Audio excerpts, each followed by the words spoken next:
하나님의 말씀은 사도행전 28장 1절 말씀부터 15절 말씀이 되겠습니다.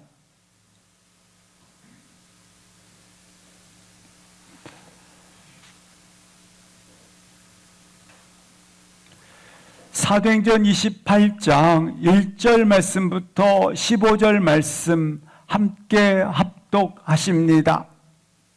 우리가 구조된 후에 안즉 그 섬은 멜리데라 하더라. 비가 오고 날이 참해 원주민들이 우리에게 특별한 동정을 하여 불을 피워 우리를 다 영접하더라. 바울이 나무 한 묶음을 거두어 불에 넣으니 뜨거움으로 말미암아 독사가 나와 그 손을 물고 있는지라. 원주민들이 이 짐승이 그 손에 매달려 있음을 보고 서로 말하되 진실로 이 사람은 살인한 자로다. 바다에서는 구조를 받았으나 공의가 그를 살지 못하게 함이로다 하더니 바울이 그 짐승을 불에 떨어버리매 조금도 상함이 없더라. 그들은 그가 붙든지 혹은 갑자기 쓰러져 죽을 줄로 기다렸다가 오래 기다려도 그에게 아무 이상이 없음을 보고 돌이켜 생각하여 말하되 그를 신이라 하더라. 이 섬에서 가장 높은 사람 보블리오라 하는 이가 그 근처에 토지가 있는지라. 그가 우리를 영접하여 사흘이나 친절히 머물게 하더니 보블리오의 부친이 열병과 이질에 걸려 누워 있거늘 바울이 들어가서 기도하고 그에게 안수하여 낫게 하매 이러므로 섬 가운데 다른 병든 사람들이 와서 고침을 받고 후한 예로 우리를 대접하고 떠날 때에 우리 쓸 것을 배에 실었더라. 석 달 후에 우리가 그 섬에서 겨울을 난 알렉산드리아 배를 타고 떠나니 그 배의 머리 장식은 디오스구로라. 수라구스에 대고 사흘을 있다가 거기서 둘러가서 레기온에 이르러 하루를 지낸 후 남풍이 일어나므로 이튿날 보디올에 이르러 거기서 형제들을 만나 그들의 청함을 받아 이레를 함께 머무니라. 그래서 우리는 이와 같이 로마로 가니라. 그곳 형제들이 우리 소식을 듣고 아비오 광장과 트레이스 타르베르네까지 맞으러 오니 바울이 그들을 보고 하나님께 감사하고 담대한 마음을 얻으니라. 아멘. 믿음은 해석하는 힘이 있습니다. 내 뜻대로 길을 가지 않을 때도 있고 내 뜻대로 서 있지 못할 때도 있고 내 뜻대로 원하는 일을 하지 못할 때가 있습니다. 그러나 그 일들을 믿음 안에서 새롭게 해석을 하게 되면 자기 삶의 역동성을 가지는 것을 볼 수 있습니다. 내가 왜 이런 일들을 겪는지 해석될 때 삶에 능력이 있는 것을 볼 수 있습니다. 그렇습니다. 믿음의 길은 다 알고 가는 길이 아닙니다. 갈 바를 알지 못했다고 말씀합니다. 믿음의 길은 그러나 방향을 가지고 있는 것입니다. 그리고 도착한 후에 깨닫게 되기도 하고 그리고 알게 되기도 하는 것입니다. 다시 한번 믿음으로 길을 가시기를 주 이름으로 기도합니다. 사도행전 27장 44절 말씀에 보시면 이렇게 말씀을 맺고 있습니다. 마침내 사람들이 다 상륙하여 구조되니라. 본문에 기록된 것처럼 해안이 가까웠기 때문에 수영을 할 줄 아는 사람들은 수영을 하여 육지에 가도록 권면을 했고 오늘 44절에 보니까 어떤 사람들은 널조각 혹은 배 물건을 의지하여 마침내 상륙하였더라. 마침내 한 사람도 생명의 해함을 받지 않고 구조되니라고 말씀을 하고 있습니다. 28장 1절 말씀을 합독하시겠습니다. 우리가 구조된 후에 안즉 그 섬은 멜리데라 하더라. 우리가 구조된 후에 안즉 그 섬은 멜리데 섬이라 하더라. 구조된 후에 알게 된 것입니다. 그 섬은 멜리데 섬이라. 오늘날은 몰타 섬으로서 많은 사람들이 여행을 하는 곳이기도 합니다. 전혀 알 수 없는 섬에 도착한 것입니다. 풍랑 때문에 어쩔 수 없이 가게 된 곳입니다. 구조된 276명은 아무도 이 멜리데 섬을 가고자 계획한 사람도 없고 그리고 예정한 사람도 없습니다. 단지 풍랑 때문에 미양이라는 곳에 떠나서 무려 750km 되는 이 멜리데 섬에 떠밀려 표류된 상태로 왔을 뿐입니다. 우리 인생도 이와 같습니다. 구조된 후에나 아는 것입니다.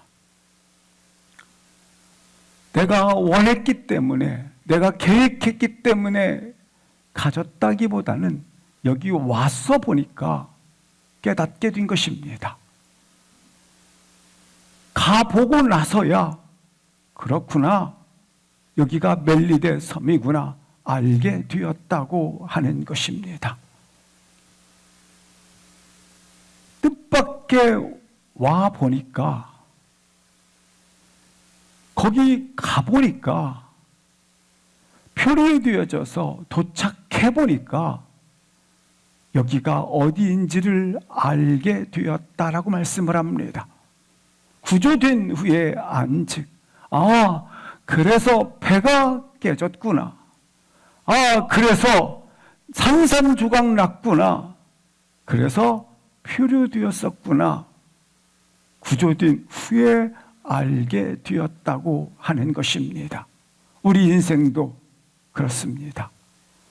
어쩔 수 없이 가게 된 곳, 어쩔 수 없이 하게 된 것, 많은 사람들을 이렇게 어쩔 수 없이 가게 된 곳, 하게 된 것들에 대하여 우연이라고 설명을 합니다. 그러나 우리는 하나님의 뜻이었다, 하나님의 계획이었다고 해석을 합니다. 하나님의 분명한 계획이 있기 때문에 구조된 후에 안즉 알게 되었다고 하는 것입니다. 해석은 우리 가운데 새로운 삶의 생동감을 주게 되어져 있습니다.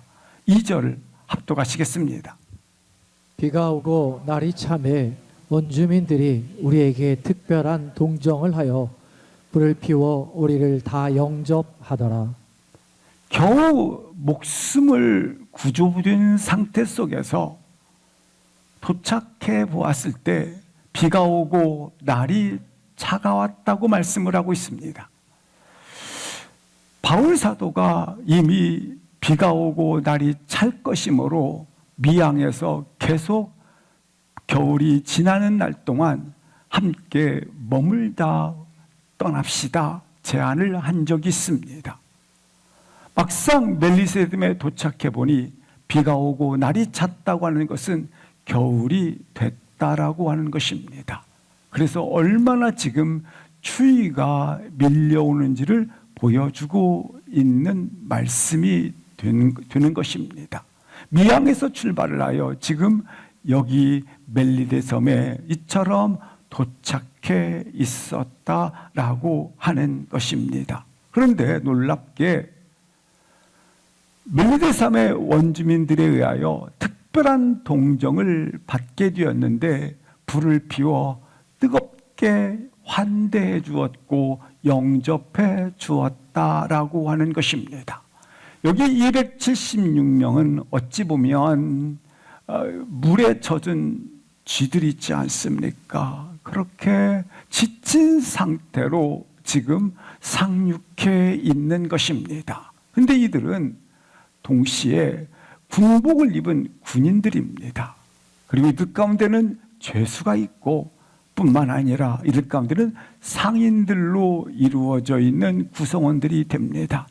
따라서 상식적으로 생각해 보면 원주민들 입장에서는 이들이 이렇게 때밀려 갑자기 들어왔기 때문에 공포감을 느낄 수도 있습니다. 그런데 그들은 놀랍게 이렇게 뜨겁게 환대해 주었다고 말씀을 하고 있습니다. 그렇다면 여기 원주민들은 누구를 말하는가입니다.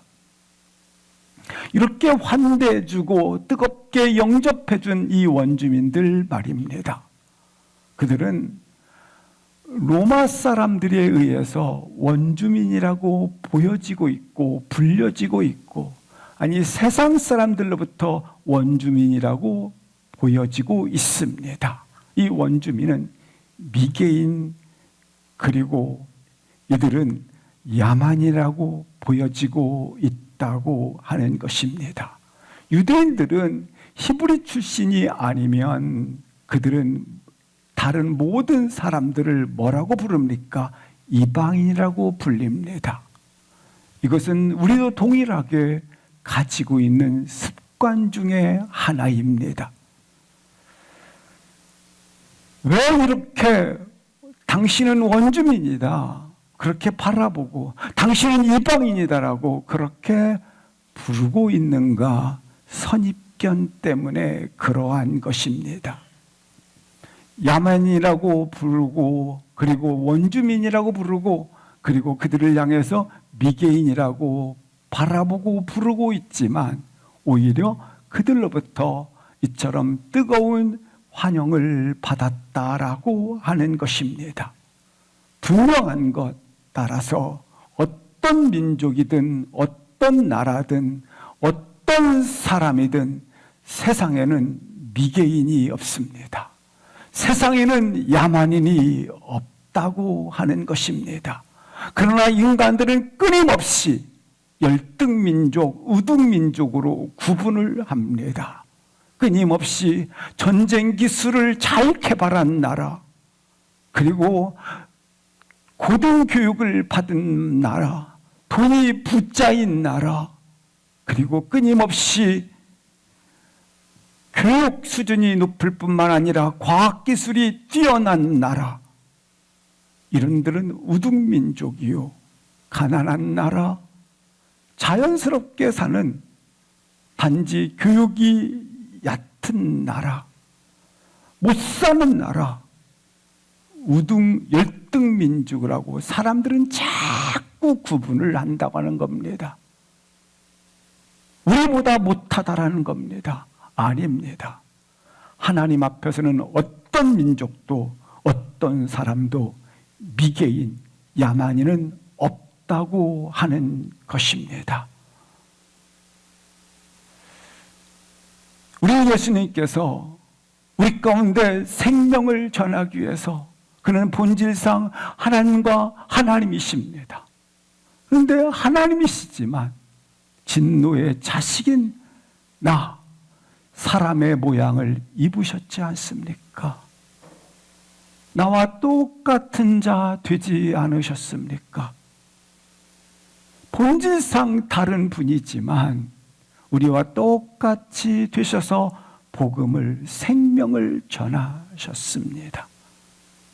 따라서 어떤 사람도 하나님이 지으신 우리와 똑같은 사람이라고 하는 것입니다. 우리 안에는 열등한 사람, 우월한 사람의 개념이 없기를 주의 이름으로 기도합니다. 단지 하나님 앞에서 지으신 똑같은 사람이다라고 하는 것입니다. 오늘날은 다른 사람과의 관계에 있어서 쟤는 그리고 남자 여자 남자들이란 여자들이란 세대가 있어요.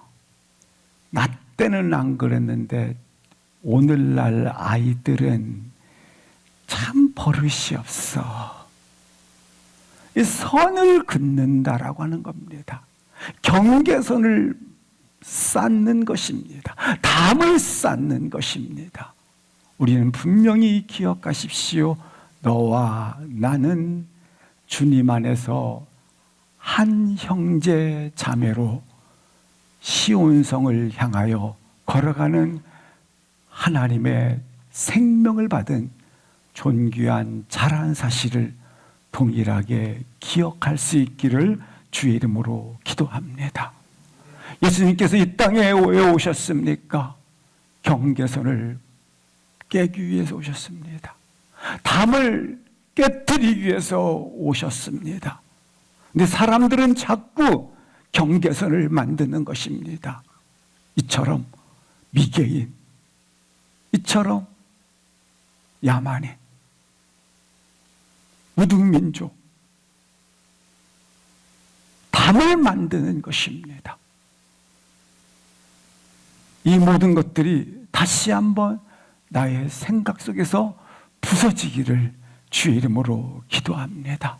그래서 사람을 바라볼 때 이렇게 평가하지 말고 하나님이 보시는 대로 아름답고 귀한 생명이라는 존재로 볼 수 있기를 기도합니다. 우리는 분명히 아는 거 있습니다. 여기 276명은 갑작스럽게 들어닥친 276명의 모습은 원주민의 입장에서는 공포감을 주는 처음 보는 분들이 아니겠습니까? 그런데 그들을 이방인으로 대우하지 않고 이처럼 동정을 하여 불을 피워 뜨겁게 환대했다고 말씀을 하고 있습니다. 그리스도인들은 어떻게 살아야 하는가? 실상 우리가 이렇게 살아야 합니다. 우리 집들 있지 않습니까? 좀 개방을 하시는 겁니다. 오늘날은 다 잠궈 열쇠 잠궈 다 오늘날 따라가지 말고 집을 개방하는 거예요. 여기 있는 이들처럼 낯설지 않습니까? 처음 보는 분들 아닙니까? 뭘 기대하고 대접한 거 아닙니다. 그래, 파손되어 죽게 된 이들을 원주민들이 따뜻하게 영접을 했던 것처럼 나에게 없지만 원주민들 가진 것이 뭐 그렇게 많겠습니까? 그러나 이와 같은 여유, 넉넉함, 조건 없이 도와주는, 먹을 걸 갖다 주고 또한 냉수한 그릇 나눠주는, 이렇게 내가 어렵고 힘들지만 그러한 여유와 나눔이 있기를 주의 이름으로 기도합니다. 3절 합독하시겠습니다. 바울이 나무 한 묶음을 거두어 불에 넣으니 뜨거움으로 말미암아 독사가 나와 그 손을 물고 있는지라. 바울이 나무 한 묶음 장작더미를 불에 넣었습니다. 그러자 이 열기 때문에, 이 뜨거움 때문에 독사가 장작더미에 있다가 튀어나와서 그 손을 물고 있는지라, 그 손을 매달려 있었더라, 이렇게 말씀하고 있습니다. 그러자 4절 시작. 원주민들이 이 짐승이 그 손에 매달려 있음을 보고 서로 말하되 진실로 이 사람은 살인한 자로다.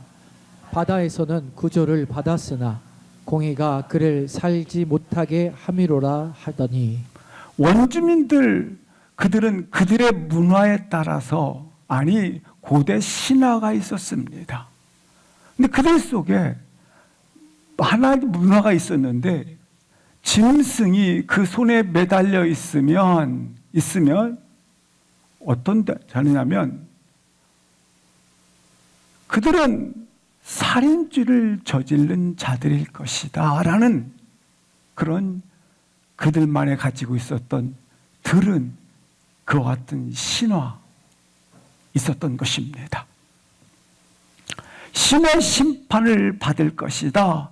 살인한 자기 때문에 살지 못할 것이다. 신의 심판이 그에게 있다. 이렇게 얘기하는 겁니다. 짐승이 그 손에 매달려 있는 걸 보고 여기 원주민들은 신의 심판, 복수의 신에 의해서 응당한 벌을 받는다.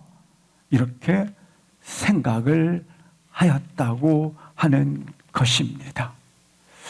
원주민만 이렇게 생각을 할까요? 물론 이 사상은 인과응보 사상입니다. 원주민들만 이런 생각을 하는 건 아닙니다. 예컨대 날 때부터 보지 못하는 맹인된 분이 있었습니다. 주님께서 그들에게 묻습니다. 그러자 그들이 이렇게 묻습니다. 이 맹인된 것은 이 사람 죄입니까? 아니면 부모 죄입니까? 우리도 똑같지 않습니까? 원주민이 생각하는 거나 그리고 여기에 나왔던 유대인들이 생각하는 거나 우리가 생각하는 쟤는 말이야 이런 죄 졌기 때문에 쟤는 이렇게 살았기 때문에 이렇게 지금 하고 있는 겁니다. 그때 예수님께서 어떻게 하십니까?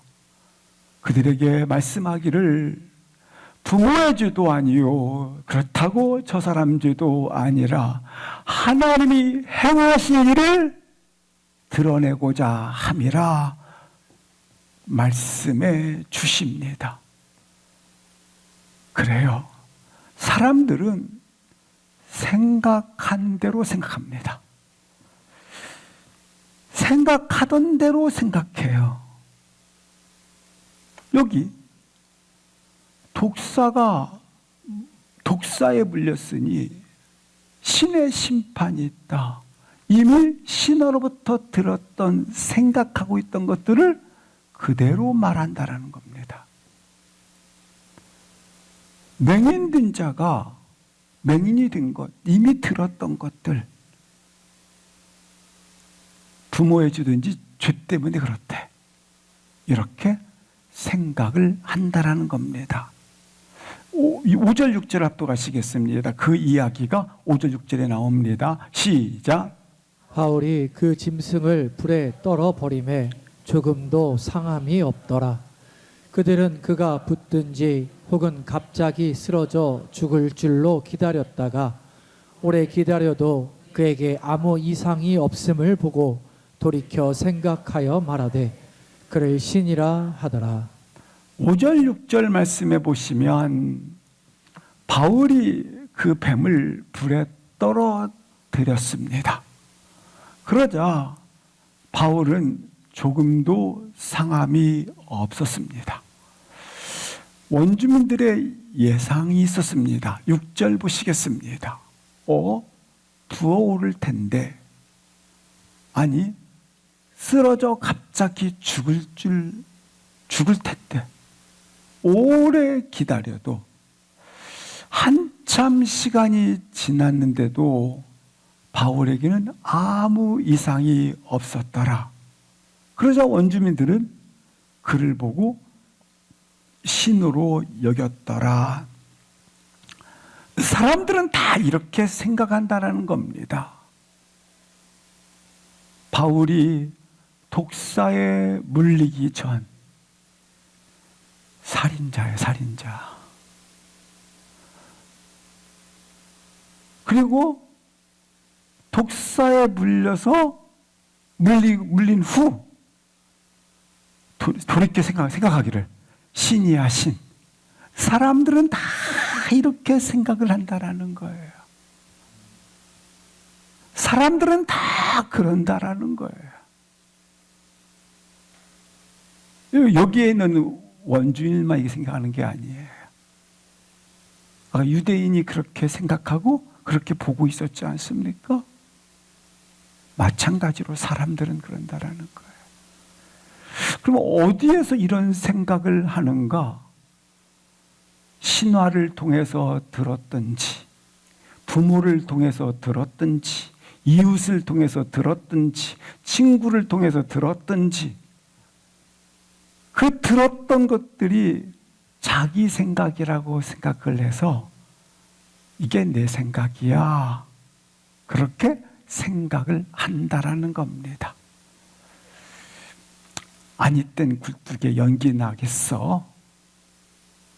이렇게 쉽게 생각하고 쉽게 단정을 짓는다고 하는 것입니다. 왜 이렇게? 근데 보십시오. 분명히 바울은 신도 아닙니다. 바울은 분명히 살인자도 아닙니다. 그러니까 따라서 생각해서 말하는 것들은 다 옳지 않다라는 겁니다.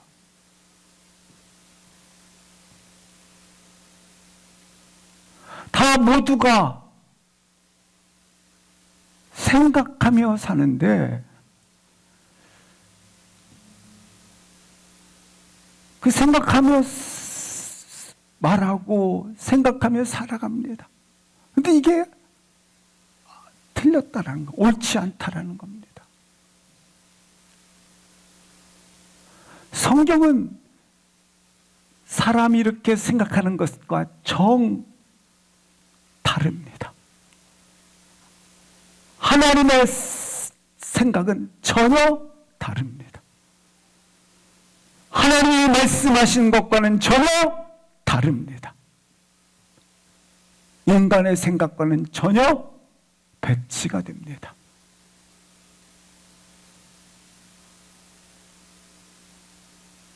그래서 예수님께서 그 생각을 바꿔 주십니다. 어떻게 생각을 바꿔주십니까? 예수님께서 갈릴리 어부를 부르실 때에, 몇 명의 갈릴리 어부 부르실 때에 너희들이 고기잡이를 통해서 잘 먹고 잘 사는 거 안다. 근데 생각을 바꿔주세요. 너희들은 사람 낚는 어부가 되라. 고기 잡아서 잘 먹고 잘 사는 거 좋다. 그러나 너희는 사람 낚는 어부가 되라는 생각으로 바꿔주세요.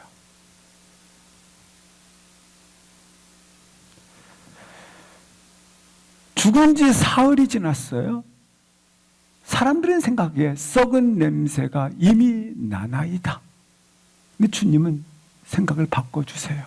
아니라 하나님이 행하신 일을 나타내고자 함이라. 보리떡 5개와 물고기 2마리밖에 없어요. 예, 이거밖에 어떻게? 그냥 생각을 바꿔주세요. 하늘의 하나님께 감사하라.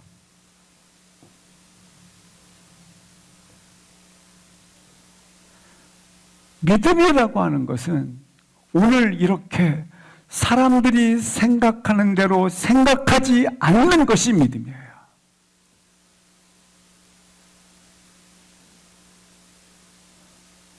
사람들이 생각하지 않는 것, 사람들이 생각한 대로 자꾸 가려고 하지 마십시오.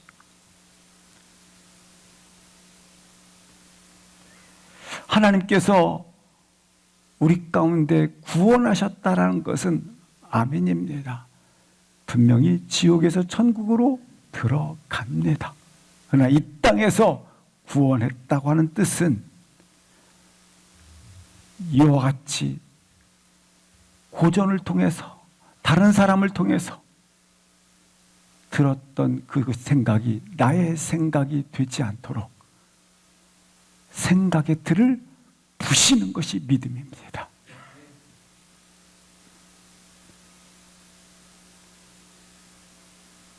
우리 하나님의 생각은 뭡니까? 원수를 위해서 기도하라.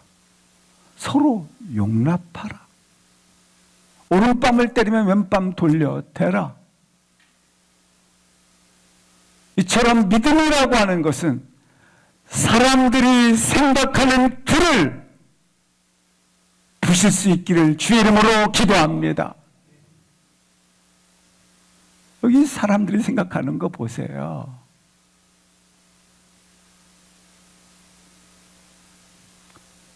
따라서 믿음의 길을 가는 우리는 나의 사고체계, 나의 기준, 나의 태도, 나의 삶의 목적 전부가 바꿔지기를 주의 이름으로 기도합니다.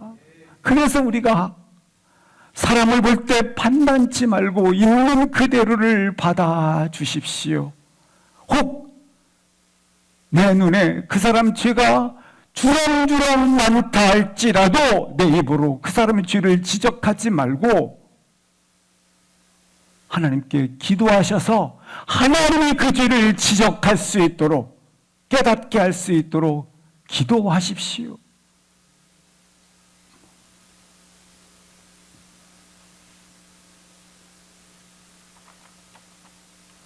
오절 말씀을 보시겠습니다. 5절 말씀에 보시면 이렇게 기록되어 있지 않습니까? 바울은 짐승을 불에 떨어뜨림에 부러뜨렸어요. 당황하지를 않아요. 독사에 물렸지 않습니까? 그런데 그냥 차분하게 불에 떨어뜨렸다. 바울의 삶은 이 본문을 보면서 참 단순하구나. 단순하다고 하는 것은 복잡하다가 아니라 이런 뜻입니다. 길을 살아 로마서에 있는 말씀처럼 살아도 주를 위하여 죽어도 주를 위하여 죽나니 길을 가다가 맞았어요. 죽었어요. 그때 고백하는 표현, 아버지께 갑니다. 길을 가다가 맞았어요. 살았어요. 하나님께서 살려주신 뜻이 있구나. 하나님께서 나를 지금까지 여기에 두신 하나님의 계획이 있구나. 감사합니다. 삶이 단순하다고 하는 것은 목적과 방향이 예수 그리스도께 있다라고 하는 것을 말하는 것입니다.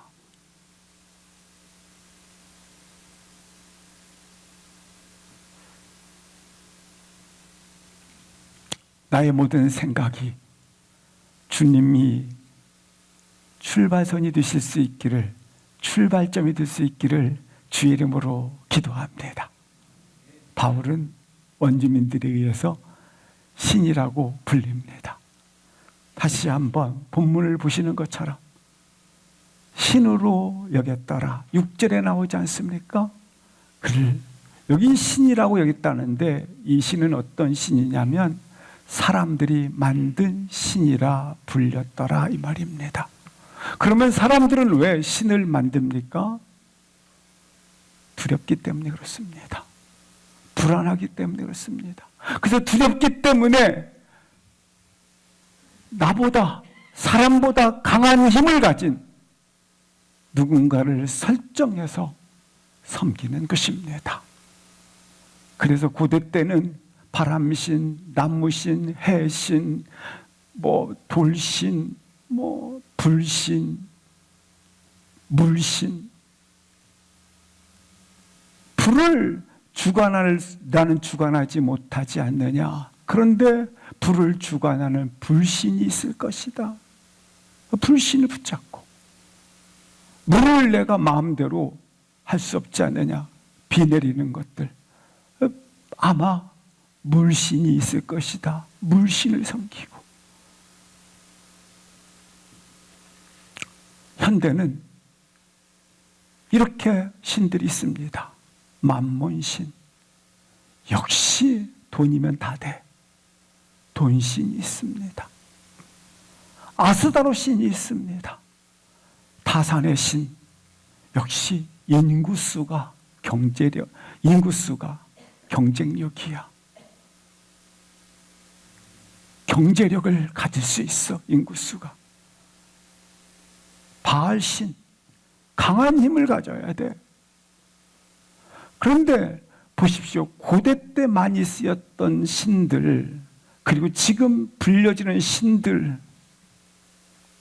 이름만 다르지, 이름만 달라요. 물신이냐, 뭐 바알신이냐, 뭐 돌신이냐, 소가신이냐, 뭐 어떤 말도 안 되는 이런 잡신들이 지금 많이 나왔지 않습니까?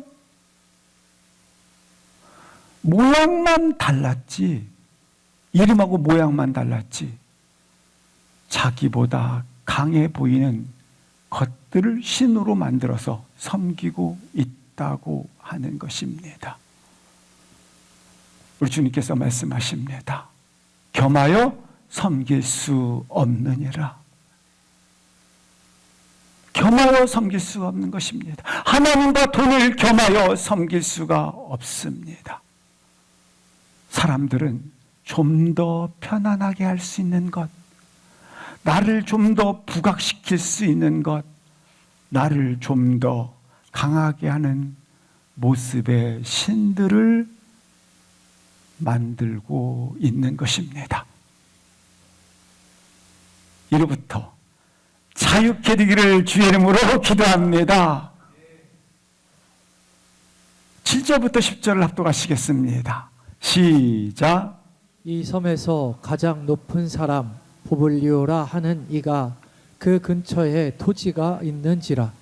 그가 우리를 영접하여 사흘이나 친절히 머물게 하더니 부블리오의 부친이 열병과 이질에 걸려 누워 있거늘 바울이 들어가서 기도하고 그에게 안수하여 낫게 하매, 이러므로 섬 가운데 다른 병든 사람들이 와서 고침을 받고 후한 예로 우리를 대접하고 떠날 때에 우리 쓸 것을 배에 실었더라. 7절 말씀부터 보시겠습니다. 이 멜리데섬 해안 근처에 나오지 않습니까? 토지를 많이 소유한 보블리오라고 하는 높은 사람이 있었습니다. 이 보블리오라는 사람은 276명을 영접하여 사흘이나 친절히 환대를 해주었더라. 머물게 하였습니다. 8절 보시겠습니다. 그런데 사흘이 지난 어느 날 보블리오 부친이 열병과 이질에 걸려 누워 있게 되었고 바울이 들어가서 기도하고 그에게 안수함에 그가 나았더라. 이렇게 소개합니다. 9절 보시겠습니다. 보블리오가 부친이 나았다는 소식을 듣고 이 섬 가운데 다른 병든 사람들이 와서 고침을 받았다 말씀을 하고 있습니다. 8절에 나았다, 9절에 고침을 받았다, 이렇게 두 번씩이나 같은 단어를 쓰고 있습니다. 이것은 뭘 말하느냐면 육적으로 치료를 받았을 뿐만 아니라 복음이 전해졌다라고 하는 것입니다. 예수 그리스도가 유일한 구원이십니다. 예수 그리스도만이 길이요 진리요 생명이십니다. 이 복음이 전해졌다라는 것입니다. 그렇다면 7절부터 10절, 아니 이 유라굴루 광풍을 통해서 보여주고자 하는 하나님의 계획은 무엇이었는가, 의미는 어떤 의미를 가지는가를 말씀해 주고 있다고 하는 것입니다. 바울은 로마를 보리라, 로마에 가서 가이사 앞에 서리라, 마치 집착하듯이 이렇게 계속해서 선언을 했습니다. 그리고 미앙이라는 항구를 떠나서 지금 멜리데 섬, 로마와 중간 지점에 도착을 하게 된 것입니다. 근데 어떻게 도착했습니까? 유라굴로 광풍에 표류되어져서 할 수 없이 난파되어 도착한 곳이 이 섬이라고 하는 것입니다. 거기에 도착해 있는 것입니다. 그런데 이 섬에 도착해서 놀랍게 고침받았더라. 놀랍게 어떤 일이 있었더라? 치유가 일어났더라. 이렇게 말씀을 해주고 있습니다. 마가복음 16장을 보시겠습니다. 16장 15절부터 시작. 또 이르시되 너희는 온 천하에 다니며 만민에게 복음을 전파하라. 믿고 세례를 받는 사람은 구원을 얻을 것이요 믿지 않는 사람은 정죄를 받으리라.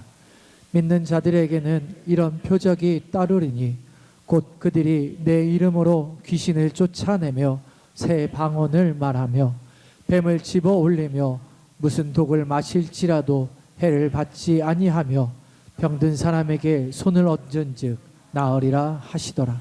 이 본문을 보시는 바처럼 예수님의 지상 명령을 하시고 난 후에 제자들에게 이와 같이 유임식을 하고 주님은 이런 약속의 말씀을 하셨습니다.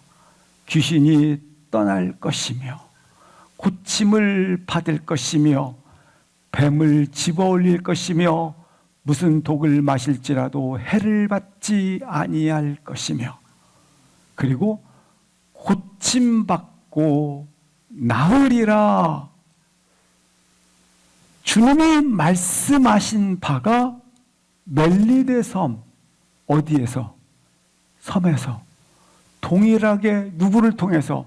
바울을 통하여 말씀하신 것들이 이루어지고 있어, 안 이루어지고 있어요?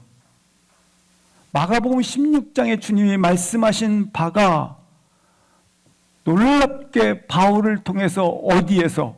멜리데 섬에서 그 일이 일어나고 있다고 기록하고 있습니다. 지금 바울을 통해서 일어났던 것입니다. 그렇다면 이 사건은 어떤 사건인가? 사도행전 28장으로 끝나는 사건이 아니라 계속해서 우리들을 통하여 이 일이 29장, 30장 계속해서 사도행전의 역사가 우리를 통하여 동일하게 일어나기를 기도합니다. 그럼 이 일어나는 일은 어떤 일인가? 지금 멜리데 섬에 도착한 276명. 왜 이 섬에 도착했는지, 왜 갔는지 전후좌우를 전혀 몰라요. 그냥 표류하다가 갔어요. 100년 전에 조선 땅이 어떤 땅인지 모른 채 선교사님들이 오셔서 작은 미라를 심었어요. 복음의 씨앗을 뿌렸어요. 근데 하나님께서는 크게 그 헌신을 받으사 피를 쏟았어요. 하나님께서는 이것을 크게 받으셔서 오늘날 상상할 수 없는 하나님의 사람들이 줄에 줄을 지어 죽게 돌아왔던 열매가 있는 것처럼 우리가 지금 서 있는 자리, 사실 전후 좌우를 모르지만 이곳에 서 있게 하신 이유, 100년 후에 우리를 통해서 하나님의 기업, 하나님의 유업, 하나님의 나라의 줄진 무리들이 동일하게 열매로 맺혀지는 것을 봄으로 말미암아, 바라봄으로 말미암아 우리는 두렵지 않게 된다고 하는 것입니다. 이 기적, 분명히 이 기적은 기적 자체의 목적이 아닙니다. 길이요 진리요 생명이신 분이 예수 그리스도이다. 그렇습니다. 아멘 아멘. 사인으로 나타나는 것이 기적인 것입니다.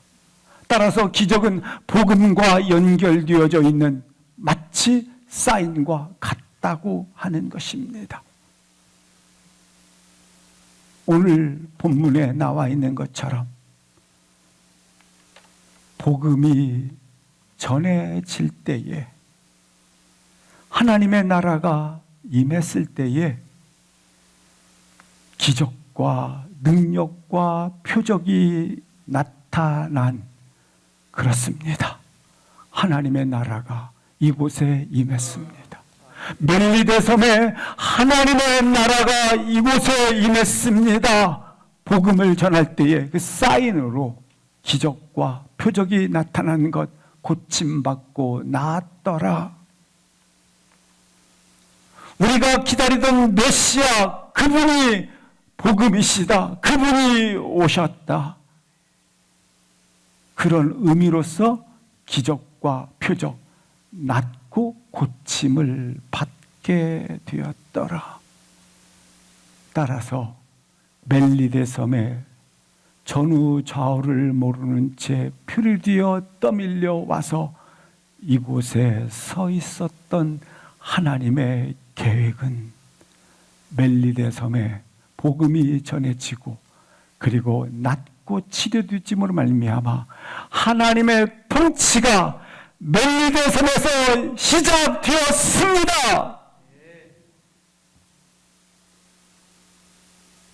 하나님의 통치가 이곳에 드디어 일어났습니다. 이걸 선언하는 사건이 오늘 봄 유라굴로 사건인 거예요.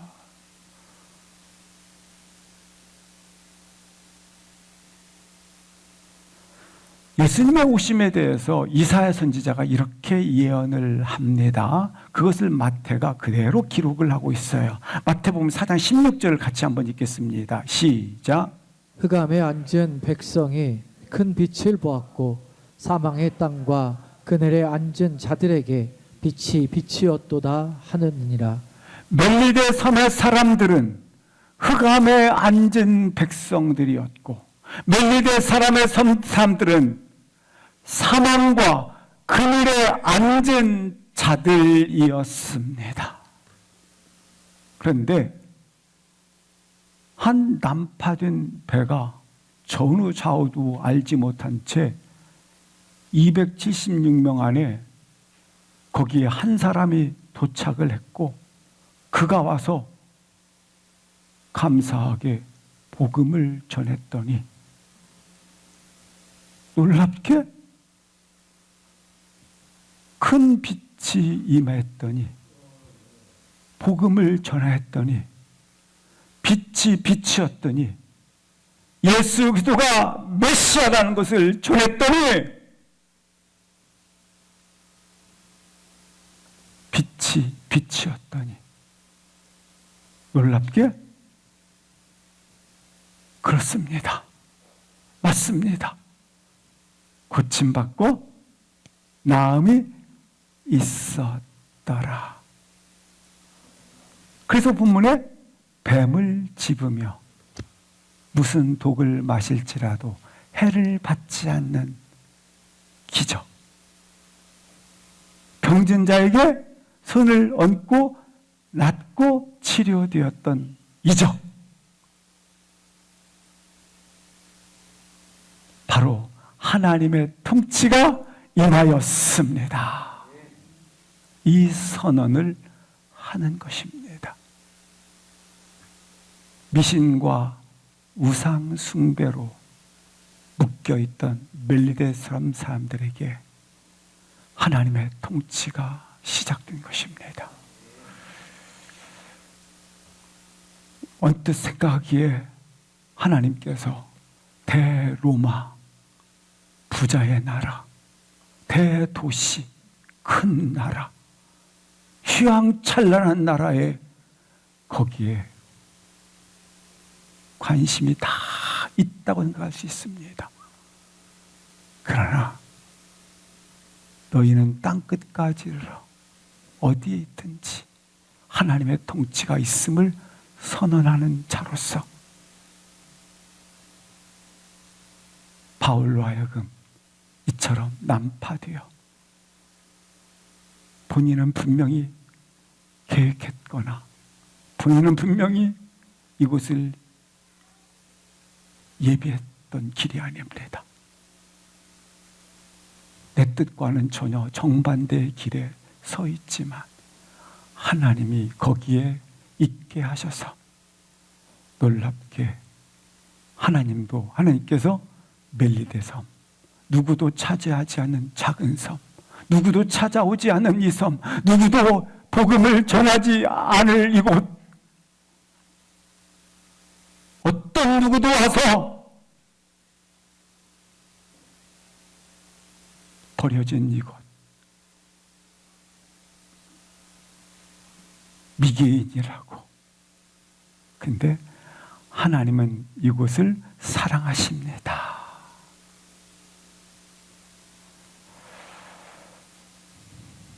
동일하게 하나님의 통치 아래 서 있기를 주의 이름으로 기도합니다. 아멘. 함께 일어나셔서 잠시 동성으로 기도하시겠습니다.